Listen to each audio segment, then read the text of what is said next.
she weaves by night and day a magic web with colors gay. She has heard a whisper say, a curse is on her if she stay to look down on Camelot. And at the closing of the day, the broad stream bore her far away, and as the boat head wound along, they heard her singing her last song, the Lady of Shalott.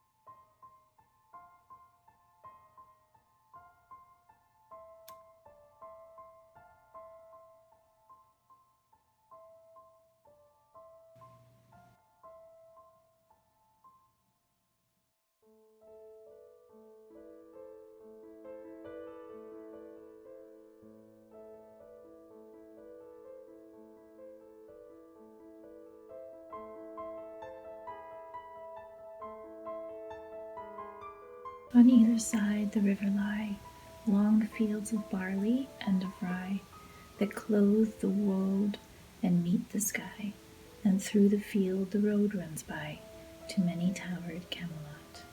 And up and down the people go, gazing where the lilies blow, round an island there below, the island of Shalott. Willows whiten, aspens quiver, little breezes dusk and shiver through the wave that runs forever by the island in the river, flowing down to Camelot. 4 gray walls and 4 gray towers overlook a space of flowers, and the silent isle embowers the Lady of Shalott. By the margin willow-veiled slide the heavy barges trailed by slow horses and unhailed. The shallop flitteth silken-sailed, skimming down to Camelot.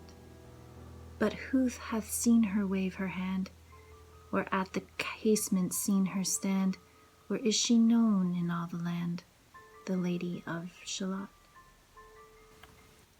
Only reapers reaping early in among the bearded barley hear a song that echoes cheerily from the river winding clearly down to towered Camelot.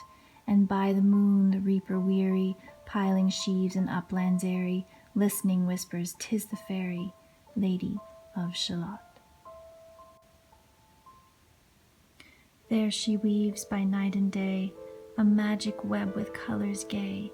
She has heard a whisper say, a curse is on her if she stay to look down to Camelot. She knows not what the curse may be, and so she weaveth steadily, and little other care hath she, the Lady of Shalott. And moving through a mirror clear that hangs before her all the year, shadows of the world appear. There she sees the highway near, winding down to Camelot. There the river eddy whirls, and there the surly village churls, and the red cloaks of market girls pass onward from Shalott. Sometimes a troop of damsels glad, an abbot on an ambling pad, sometimes a curly shepherd lad, or long-haired page in crimson clad, goes by to towered Camelot. And sometimes through the mirror blue the knights come riding 2 and 2. She hath no loyal knight and true, the Lady of Shalott. But in her web she still delights to weave the mirror's magic sights, for often through the silent nights a funeral with plumes and lights and music went to Camelot. Or when the moon was overhead came 2 young lovers lately wed. I'm half sick of shadows, said the Lady of Shalott.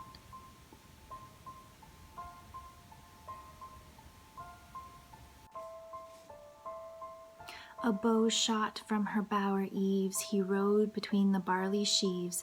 The sun came dazzling through the leaves, and flamed upon the brazen greaves of bold Sir Lancelot.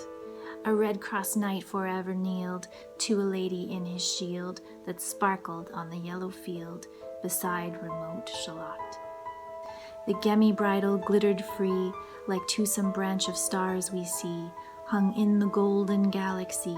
The bridal bells rang merrily as he rode down to Camelot, and from his blazoned baldric slung a mighty silver bugle hung, and as he rode his armor rung beside remote Shalott. All in the blue, unclouded weather, thick jeweled shone the saddle leather, the helmet and the helmet feather burned like one burning flame together as he rode down to Camelot. As often through the purple light, below the starry clusters bright, some bearded meteor trailing light moves over still Shalott.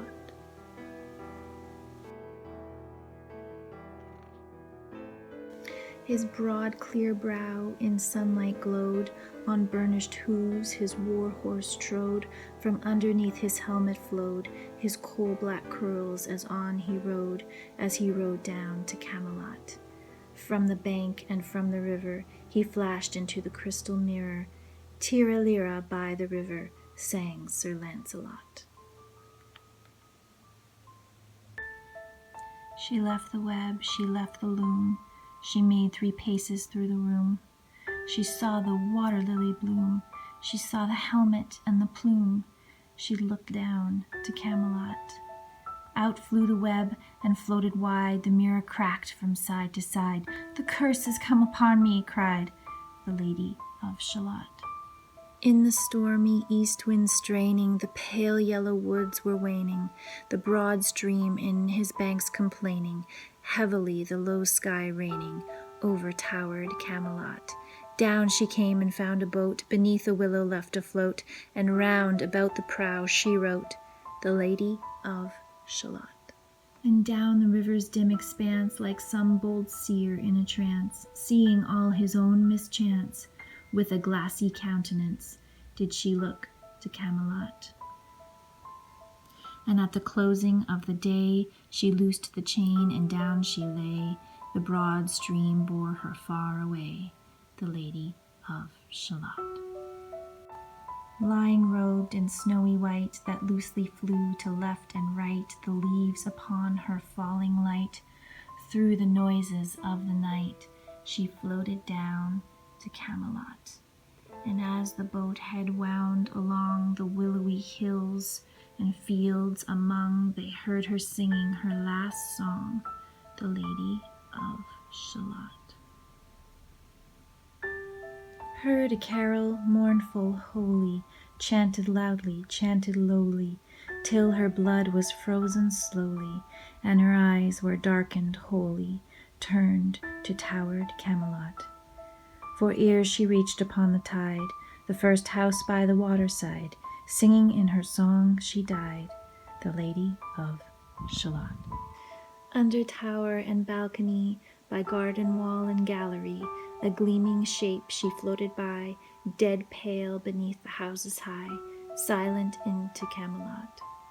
Out upon the wharfs they came, knight and burgher, lord and dame, and round the prow they read her name, the Lady of Shalott. Who is this, and what is here? And in the lighted palace near died the sound of royal cheer, and they crossed themselves for fear, all the knights at Camelot. But Lancelot mused a little space. He said, she has a lovely face. God in his mercy lend her grace, the Lady of Shalott.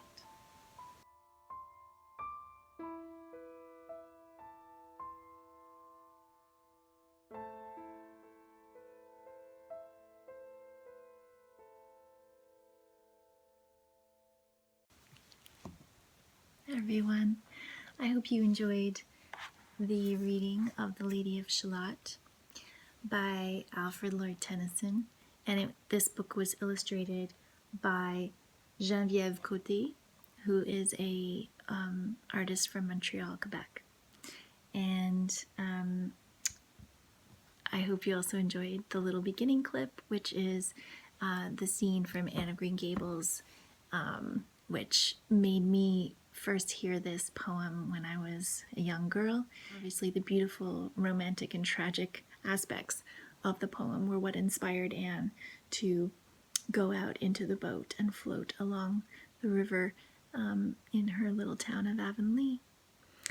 So, Tennyson is arguably the most popular poet of the Victorian era. I can't speak to his popularity, but I do think that this poem captures the imagination in an amazing way. It's interpreted in lots of different ways. One of them is the emancipation of women and the fact that in Victorian society they were kept separate, and that the ending of this poem kind of illustrates the only freedom from that tyranny. And then it's also been alluded to as an aspect of the artist being locked away and making their work and then being set free. So there's lots of different interpretations, and I'm not really here to interpret that. What I find is just I love how Tennyson interpreted a story about a lady locked in a tower and cursed, and how she couldn't live with that curse any longer, and so death did set her free, and brings in the story of Camelot and Lancelot to this as well. So thank you so much for watching, and I'll be back again soon.